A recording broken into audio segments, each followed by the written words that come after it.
Okay, YouTube, it's Zion Prepper, and I'm going to talk about water, but this time talk about filtration, purification of water. And the filtration portion of water is really easy. I simply would use a cheesecloth, a coffee filter to filter the water, and I'm just looking to get the big stuff out. If I'm in a survival situation, I would use my clothes to filter that water, once again, just to get the big stuff out. Now, when we talk about purifying water, the reason I would purify water is simply because of the cryptosporidium and the giardia. I can never say that word, giardia.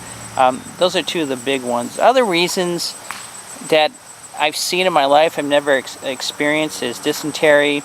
Some of my buddies, overseas in the military, seen E. coli, typhoid. There's just a lot of reasons why you should purify your water. Now, some of the chemical means, I don't have experience with them all, though I could probably use them if I had to, is potassium permanganate. And that would probably, it's real cheap to get and really easy to use, but it's probably not going to be one of my most favorite means. The taste is terrible. Chlorine bleach, you've seen that one a lot. It works out very well. You just got to make sure you have the right concentration. Tincture of iodine, it's a 2% iodine solution. That works as well, and that has a horrible taste. Purification tablets, I've not used those, but I do have those, and the instructions on the back are pretty straightforward. Calcium hypochlorite, that's also known as shock. It's used in pool treatment. Basically, what you do with that is you create a solution, and from that solution, you take a certain aliquot and to purify your water, and it's highly effective. It's actually relatively cheap, so that'll probably be the way I go, is using calcium hypochlorite. Now, we talked that those are chemical means. Let's talk about some of the non-chemical means of purifying water. And you have like gravity filtration, and then the example I have is the Berkey.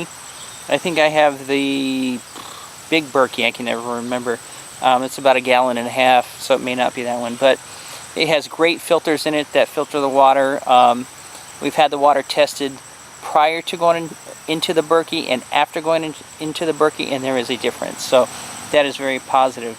You have the little hand pumps you see around, like MiniWorks EX has a little hand pump.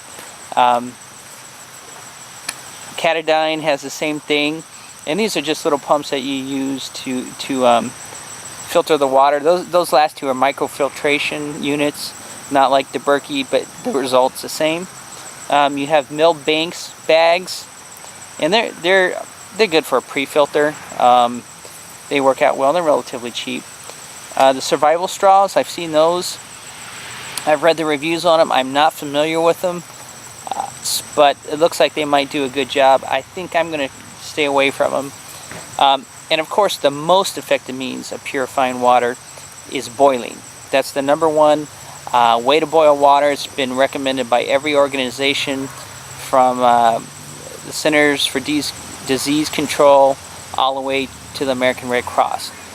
But it's not always feasible, and that's why you have these secondary means, both chemical that we mentioned and non-chemical means to filter water.